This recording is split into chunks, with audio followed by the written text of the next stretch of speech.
છેલ્લા ઘણા સમયથી સોશિયલ મીડિયામાં ઇન્સ્ટાગ્રામ, ટ્વિટર, ફેસબુક અને યુટ્યુબમાં એક વિડીયો જોરદાર વાયરલ થઈ રહ્યો છે, જેમાં એક વ્યક્તિ છે જેનું નામ છે રવિ શર્મા.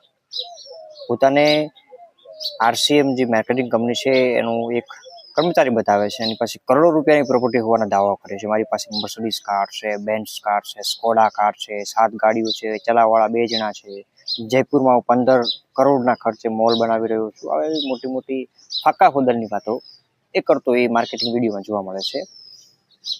વાસ્તવમાં આ વ્યક્તિ લોકોને ગુમરાહ કરી રહ્યો છે. માર્કેટિંગમાં જેમ તેમ કરીને લોકોને લાવી રહ્યો છે. પેલું છે ને, એક નીચે 3 વ્યક્તિને જોડો, ત્રીજો વ્યક્તિ તમારા નીચે 3 વ્યક્તિને જોડે, તમારી ઇન્કમ ઓટોમેટિક ચાલુ રહે. તમે ઊંઘ્યા હો તો પણ તમારી ઇન્કમ ચાલુ રહે, એ પ્રકારના એ દાવા કરતો હતો.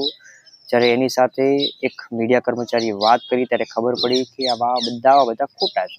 તેણે દાવો કર્યો હતો કે દર મહિને 6 લાખની જીએસટી ભરે છે. એની આવક કરોડોમાં છે. વાસ્તવમાં કંઈ હતું નહીં. જ્યારે મીડિયા કર્મચારી સાથે વાત કરી ત્યારે ખબર પડી કે આ બધા જ દાવા પોકળ હતા.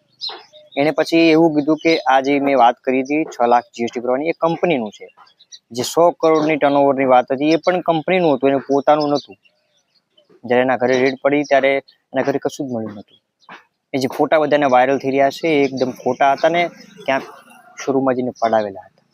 એટલે આવા વિડીયો જોઈને મોટિવેશનલ ના થઈ જાઓ. મોટિવેશનલ તમે પોતાના જાતે બનો. તમે તમારા જ પોતાના મોટિવેશનલ છો. બીજાના કોઈ મોટિવેશન તમારી જરૂર ના હોય.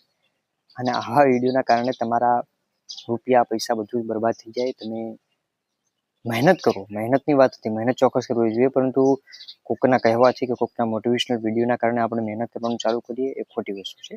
આપણી મહેનત આપણે જાતે કરવાની હોય. અને બીજું કે નિષ્ફળતા એ સફળતાની ચાવી નથી. નિષ્ફળતા એ સફળતાની સીડી છે. સફળતાની ચાવી તો મહેનત છે. રાધે રાધે.